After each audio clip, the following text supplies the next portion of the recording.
And so we're sitting there having a conversation with their committee, and we're just listening. And someone says, well, the state of Texas was born here. That's exactly right. Okay, well, I'm from the penal colony to the west here in Georgia. I had no idea. It's like, stop the farm. What are you talking about? And they said, Bonham and Travis are from Saluda County, and Bonham's house is still standing. I went, are you kidding me? You are listening to History Man, the platform for historians, curators, and authors to tell their stories of the American Revolution, walk in the footsteps of heroes, and proclaim freedom reigns. On today's episode, we are recording out of the Camden Archives building in Camden, South Carolina, and we're with Molly Fortune, CEO of the South Carolina 250th Commission. Welcome, Molly. Hi, how are you today? She is also the chief listener of the 250th Commission. Is that correct, Molly? That is correct. You have something to say, I'll listen, and I'll make some connections for you. Well, speaking of connections, before you took over this job, you were also the former director of operations and co-founder of the Fox Institute in Atlanta, Georgia. What was that about? So the Fox Theater is the second largest operating theater in the United States, right behind Radio City Music Hall, and it was a historic building. And I was lucky enough to be in charge of the entire facility itself, air conditioner, which was original, carpet, furnishings, and then the operations. So whenever you had a production that moved in, like The Lion King, and they wanted to make adjustments to the theater, they'd have to work through myself and our staff. So I did that. But what was interesting is that I started to get a lot of calls from other historic theaters in the state of Georgia saying, how has the Fox been so successful?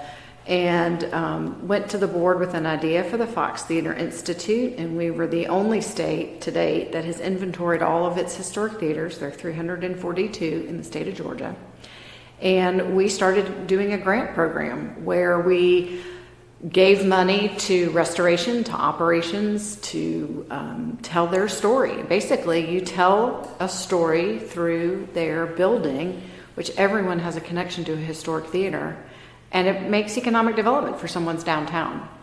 What a great economic generator. And then you took that platform and then you became the director of the Newberry Opera House, which is a very big keystone in that particular part of South Carolina. It is, and it's actually also known nationally. So when I jumped from the Fox Theater, which was in downtown Atlanta, and moved to the Newberry Opera House, it was the same type of big personality. The Newberry Opera House is, like I said, known nationally.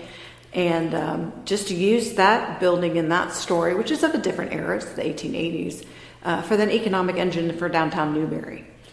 Well, talking about big personalities, you are a big personality in the 250th Commission here in South Carolina. And for those of our listening audience who aren't aware, South Carolina is at the forefront of those celebrations getting ready to happen in the next couple of years. And quite frankly, they've already started happening, and you've got your tentacles out in just about every part of this state.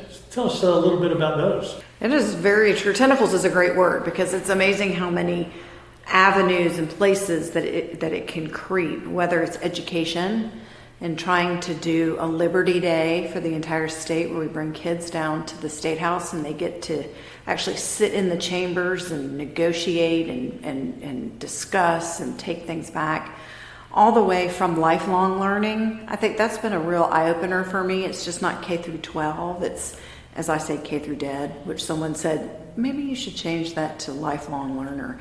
But we have so many people moving into the state. How do we reach that audience? Publications. Francis Marion papers are getting ready to come out. Thomas Sumter. We've learned so much from just doing that philosophical or intellectual type of work. And taking collections, telling those stories. And some folks may wonder, how on earth did you get from the entertainment industry to the job that I'm in now? And in reality, my background is architecture and historic preservation. And so when you do historic preservation, you use the architecture. Everything tells a story. This beautiful building we're in right now, the way you look at it, you can see different, as we call them, ghosts that are here. And you start to tell those stories and intertwine it. Well, that's exactly what I'm doing. I'm taking the stories that you have given, that Camden has given, that has Saluda. I'll tell you a story about Saluda in a little bit. has given, and you turn that into a grassroots, I want to know, I want that information, I want to go visit there. And then you get boots on the ground and people need to go to the bathroom, they want a Coke, they want to eat something, but yet at the same time they're tripping over history all the while.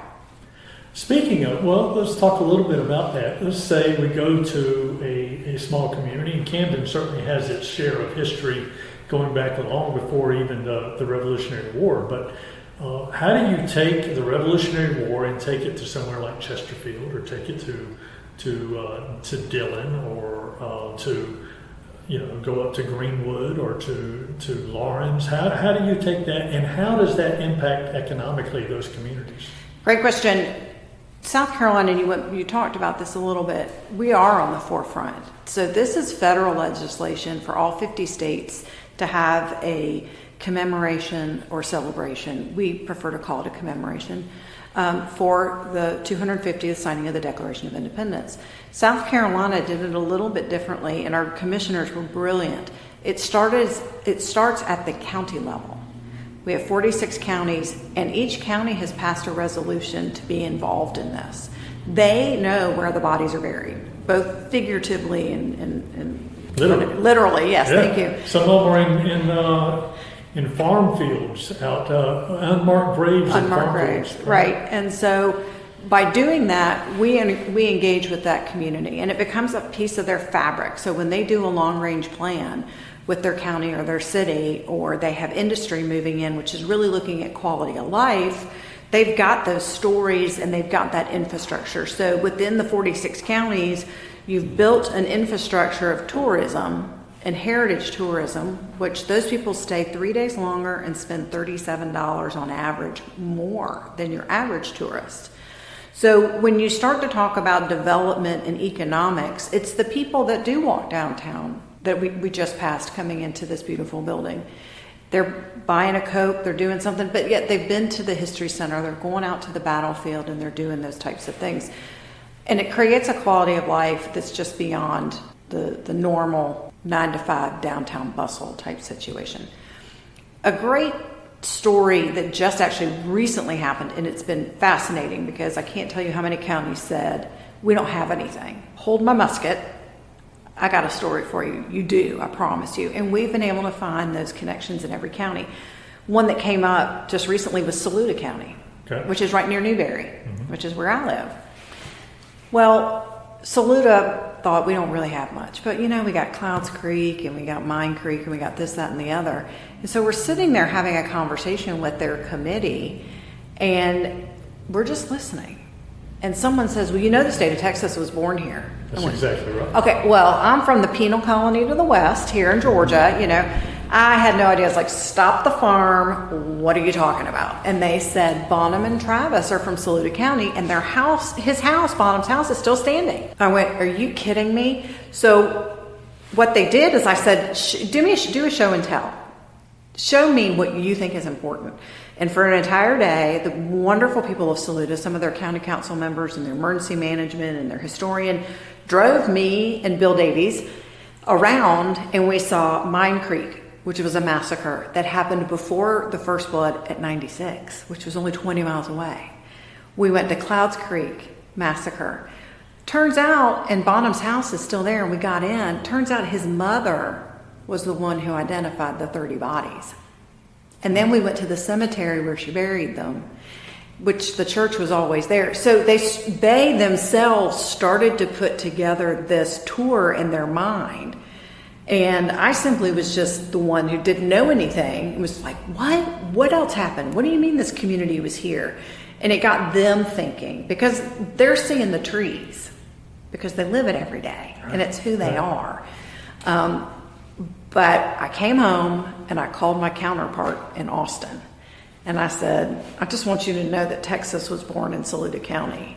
I said, Bonham and Travis, their stuff still exists in Saluda County. And she said, hold on, and she got her commission chair for the state of Texas, and I'm going to be talking to them about a partnership between the Alamo, San Antonio, and Saluda County. Now, you have to remember, Saluda County doesn't even have a hotel. No, it doesn't. They don't even have a hotel. You talk about getting off the interstates and on the back roads. We're to Saluda is it. And I was startled to learn how many colonial roads intersect in Saluda. And one goes to Newberry, which is where I live. And by the way, I found out throughout this whole process that my Patriot walked from 96 down Main Street through Newberry, right in front of my house. And so you get that excitement going, and that's what really helps. But every county, interestingly enough, has a story. When you talk about every county, how many counties do we have in South Carolina? 46. How many are a part of the commission now? 46. 46. Did we have battles in each county? You know, that's a great question. I think that, and I was asking Jack Parker, who wrote Parker's Guide, this question. I said, how did you come up with this idea of battles and skirmishes?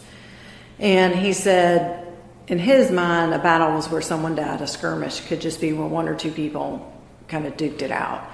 I think, this is me speaking, I can identify majority of counties had something in them that we know of. What has been interesting in this process is that it's living. And the royal you, finding letters, you're finding archaeology, you're discovering the fact that the Native Americans may have had something going on in like Horry County that contributed to success somewhere else. So it's not a stagnant process. But even like Horry County, you can say, this is why it's named Horry County. This is That's right. who it ties back to. Right. So that's been interesting. So I can't guarantee that every single one. We know the majority of them. But there's a history, regardless of whether there were battles, there's definitely a history there. 100%. Yeah. When we talk about the tentacles and going into all these communities, I would imagine over the course of time, the lines do get blurred because the state itself has changed. It's gone from parishes to districts to counties, and all of the infrastructure of the state has changed from a governmental standpoint. So that kind of causes some of this blurred understanding of the history of those communities because it gets lost and stuff. It does, and that's a really good point. One of the observations that I would have at this point in the game is that when we started out, it was 46 counties. And the counties were looking, and they have their own groups, and they were looking at themselves. And then they realized, wait a minute, they were coming from Greenwood County. So maybe we should call Greenwood County and see what they're doing. And it became this look at, back in time, going back to these districts, the old 96 district, and saying, oh, maybe we should partner with all of them. And that's been a really beautiful thing to watch. People tear down those county lines, if you will, and kind of go back to, wow, we were really kind of out here on our own, and we have a common history together based around X event or Y event. Well, it certainly happened in the Camden Resolves and the Long Bluff Resolves. Absolutely. And where those were districts at that time, and including, places as far, just in the Camden Resolves, places, you had Lee County, you had Kershaw County, you had Sumter County, it goes all the way up to Williamsburg, I think, to down Williamsburg, yeah. And that sort of. But you're exactly right. And the Great Wagon Road or the great travelways interconnected these communities like they did. There's nothing like last 2 weeks. I've been on the road a lot. I went down to Newberry to Charleston to Georgetown, and then back home in one day, and then up to Greenville the next day, and then I've been doing little jaunts around. And I have to remember, these people were doing this on foot, right, on a horse, right, or in a wagon. There was no railroad. That's right. And crossing the rivers. And crossing the rivers. That is one thing that has excited me about the PD region, is that they've really taken to that waterway aspect with the ferries. They've even incorporated a kayak tour now to go down some of the rivers. That alone is another mechanism that we've long since forgotten. And when you cross the Broad River, even coming here, the Watery just a minute ago, oh, that's a piece of cake. Right. Nope. Not back then. Not back then. Yeah. And it's been real interesting for people to see that shift in people's minds. Right. So tell me some more about these tentacles. I mean, you got, how have you included even some of these ceremonial entities like the Sons of the American Revolution, Daughters of the American Revolution, the Dames. The Dames. You know, then you have down in Charleston, you've got the Powder Works down there, and then you've got this whole other Cherokee Trail that goes all the way up from the coast all the way up into the mountains, and that's a separate thing. And then you've got the Marion papers. Then you've got these people researching and writing papers on any number of subjects, whether it be the women or the children and the African Americans. How do you pull all that together? I don't know, but you're going to make me need a nap after that. Oh, I'm sorry. Wow, that's a lot. It is a lot. And well, it's not my project. I know, it's your project. It's great. It's an awesome, and as I sometimes tell the commission when we kind of are like, wow, that's a lot. It's a great problem to have. Mm-hmm. It really is. And they're all very different, just like you said. And unlike other states, it has been very important to our commission that this live in perpetuity. If you back up history a little bit, George Bancroft, who was Lincoln's Secretary of the Navy, was a huge lover of South Carolina and had written some books. He did a lot of textbooks talking about how no other state gave more than the state of South Carolina. And then South Carolina said, well, hang on, we got one more thing. And the other war, I'm going to make a t-shirt because a lot of people get them mixed up. The other war happened and his opinion changed. And in the I think it was about 1868, my date could be wrong, he really kind of wrote South Carolina out of the textbooks, if you will.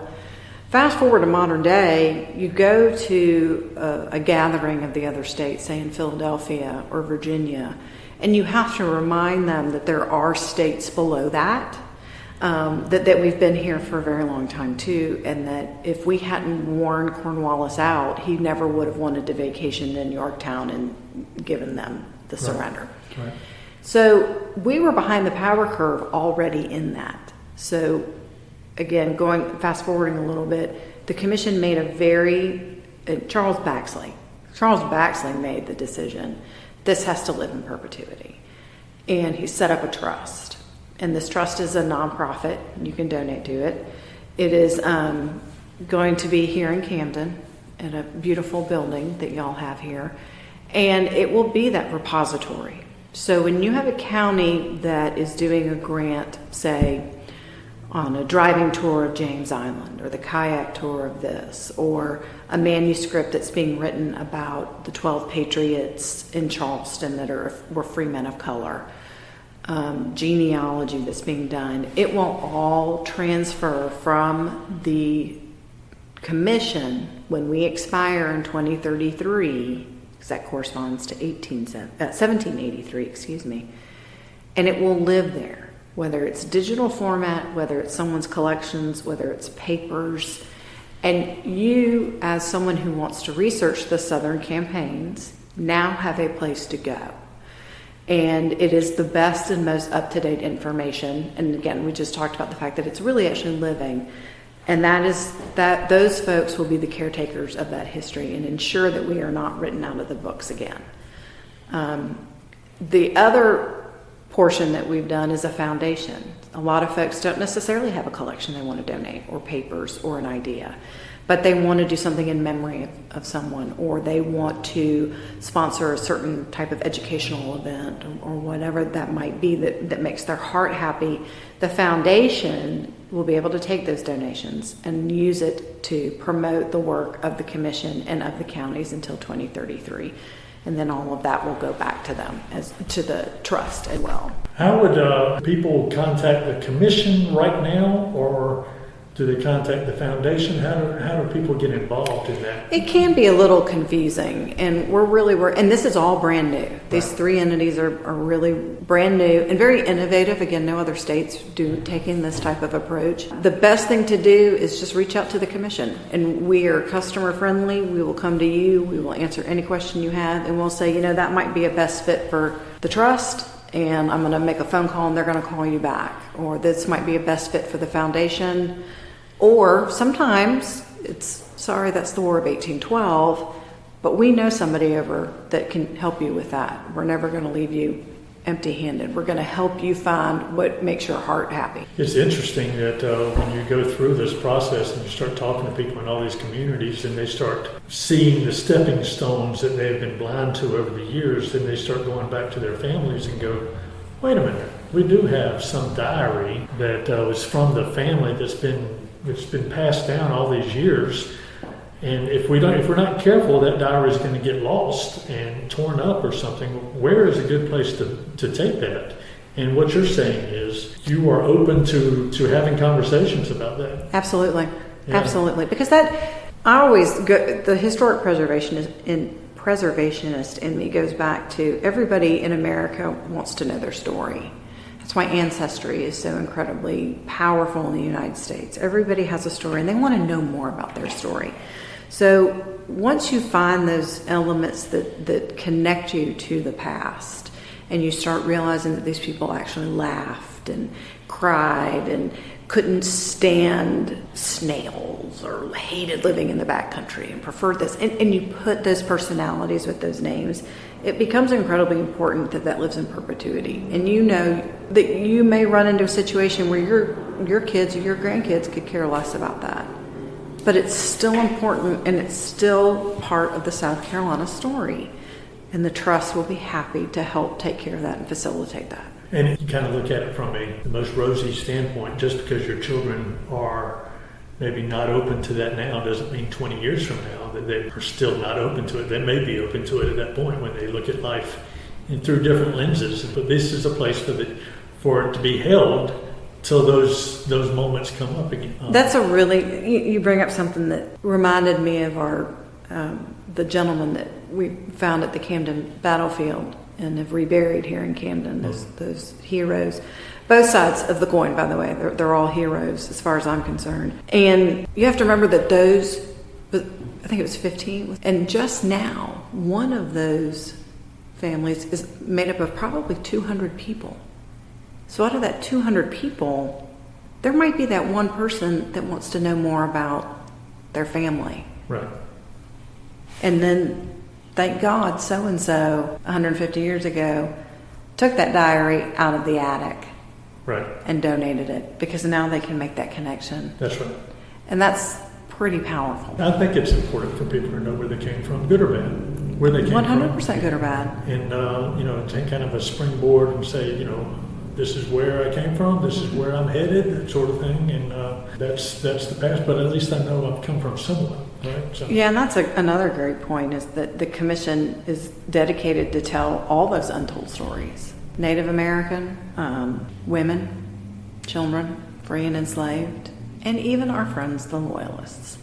Everybody has a story to tell. And I was in a meeting of the Thomas Sumter paper, and I'm the non-historian. Now, you put me in front of a building, I can tell you all you want to know about that building. I can tell you how the bricks were made, the mortar was made, I can tell you where the bathrooms are and the ventilation. But as far as military papers, a flank is on a grill. It is, and I'm a military wife, as a lot of people know. So I'm always the one that's kind of the squeaky wheel in the back, and the only female that's on this particular papers. And I said, has anybody looked for Mrs. Sumter's diaries? And I can remember one of the folks said, why would we? And I said, well, as a military spouse, there is pillow talk, and there are letters that go back and forth. I said, she played a big role in his life and his choices. She was lame. She had an arm that was lame. And I said, I just kept saying, well, has anybody really looked? And then a descendant of Thomas Sumter's is on that particular paper working group, and said, I think I might know a place to go look. And I think he's still looking. But again, it's just because it's a military engagement or something like that doesn't mean that there aren't layers and layers and layers that still need to get told. And that is so interesting. And it's a visual thing when you say that, the layers and layers. The community was layers upon layers of whether it be family or connections back to the old country, whether it be Ireland or Scotland or Wales, or France, these were people that were just as complicated as you and I sitting right here. Right. And you find out those things, and going back to that tentacle question. They are tentacles because once you have that knowledge, how do you let others know? And it's through the education. It's through meeting people where they are, whether it's augmented reality, whether it's something on television, whether it's social media. We have a very robust social media that talks about a lot of these things, whether it's going to a reenactment and immersing yourself. That's how it lives on and how it reaches that next group of people to be interested. What are some of the events that y'all have sponsored over the last year and will continue to sponsor over the years to come? Oh, wow. That's a big old rap sheet. I love it. We did, one of my favorite stories is the Charleston Tea Party. That's a great one. The 250th anniversary of the Charleston Tea Party was in a working group with the America 250, which is the big national organization that just kind of makes connections for all the states. And Jonathan up at the Boston Tea Party Museum said, okay, we got this working group and we're the first and this is what we're doing. So let's go down the line and see, what other people are going to do so we can support each other. And I was going to say tentatively raise my hand, but you know me better than that. And I said, Jonathan, I think you're wrong. I think Charleston was first. And he said, prove it. And I said, hold my teacup. And with Catherine Pemberton and the Powder Magazine and a lot of the stuff that they were doing, which was a grant from us to get it done, and all the dames and all those fabulous people in Charleston back on the map as the first tea party. So that was an event that we sponsored. And we also asked our partners to keep data. And we found out that there was, with 700 people that came to this spontaneous type of event, that the sales at each particular site that were open for the public for free increased by about 100-fold just in one day. So there's that balance too. We did the Camden District Resolves. We helped with that. We've done we helped with the Camden Burials. We have done a couple events up in Hanging Rock events up there. We've done some things with the at the Old Stone Church up in Pickens. Yeah. Andrew Pickens, of course, is up there and gave money for that church. We've done things down in Beaufort and Allendale, pretty much everywhere. Georgetown, funny enough, let's wrap the tea party up. We got Georgetown acknowledged as the 18th tea party. And that will be the last tea party, and they celebrated theirs last weekend. So we were the first and the last? We're the first and the last. Yeah. That's my story, and I'm sticking to it. There you go. And what was great about that is that Jonathan and some folks from Massachusetts tried to come down and really celebrate with us. So we're looking at a lot of different types of events, everything from marker unveilings. There are an immense amount of small activities going on that are listed on our website. And if you are in a county and you know of things, we would definitely want to hear about them. We want to publicize them. We want to put them out there. Some of the bigger ones that we're really focusing on are 2025, which is that First Blood at Greenwood at the Star Fort, and kind of doing a dry run for Carolina Day. And then in 2026, doing that 250th anniversary of Carolina Day, but doing it statewide. So it's Carolina Days. Because, again, I'm from the Penal Colony of the West. June 28th, 1776 was before July 4th, 1776. And we defeated the British Navy for the first time in about 200 years, right here on our own soil. That's right. So we need to celebrate that and push for that to be a statewide event. We all have to celebrate that. That's right. When we really put our foot down and said, this is who we are. And we've just touched the tip of the iceberg of what y'all are involved in. And we want to ask you a question that we try to ask everyone in these interviews is, what does liberty mean to Molly Fortune? It means responsibility. We have a responsibility to educate ourselves, to ensure that our future generations are educated as to why we exist and how we exist. I grew up taking civics as part of my high school education. I don't believe that's taught anymore. And it occurred to me about 3 weeks ago that there's this conversation about, well, maybe we should get rid of the Constitution. Maybe we should rewrite it. And I thought, well, if we're not teaching civics anymore, no wonder people think it's okay to do that. They don't understand or take the responsibility for what it took to get here. And again, it goes back to that relationships. These are people that were very complex, just like you and me walking around today, that had very strong ideas and participated together to create this great experiment that we get to live in. And that responsibility lies with us to educate ourselves every single day about that and to educate those that follow us. What a great answer. Thank you. You're welcome. Tell people how they can get a hold of your commission, your events that are going on. How do they stay incorporated within those events that are going on? The easiest way is to go to our website, and that would be South Carolina 250. You have to do the 250.com. And on there is everything you could ever possibly want, and we add more stuff to it. So there's bibliographies. You can sign up if you need a speaker. If you're in a county, you can download the county toolkit. You can sign up for the e-news. So we have a forward-facing one that is just for the general folks that say, hey, you know, I don't necessarily want to be a worker bee, but I definitely want to know about the things that are going on. And then those that really kind of say, I want to be involved on the county level and really know what the counties are doing, because I might be able to offer my assistance at some level. So we have 2 of those. If you have any questions, the phone number is also on there. We have grants. I do want to speak to that for a second. We are funded by the legislature, and we are one of the only states that's funded by the legislature for this initiative. And so far, we've been able to give $7 million in about 24 months to our counties directly. Wow.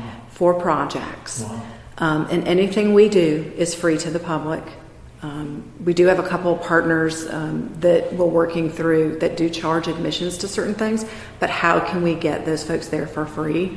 That is incredibly important to us. It is the public's money, and we need to work on that. So any and all of these projects that we talk about, the Francis Marion papers, oral histories, articles, they are free to the public on our website. So the easiest thing is to go to our website, make sure you get really overwhelmed, and then call us, and we will send you a life preserver.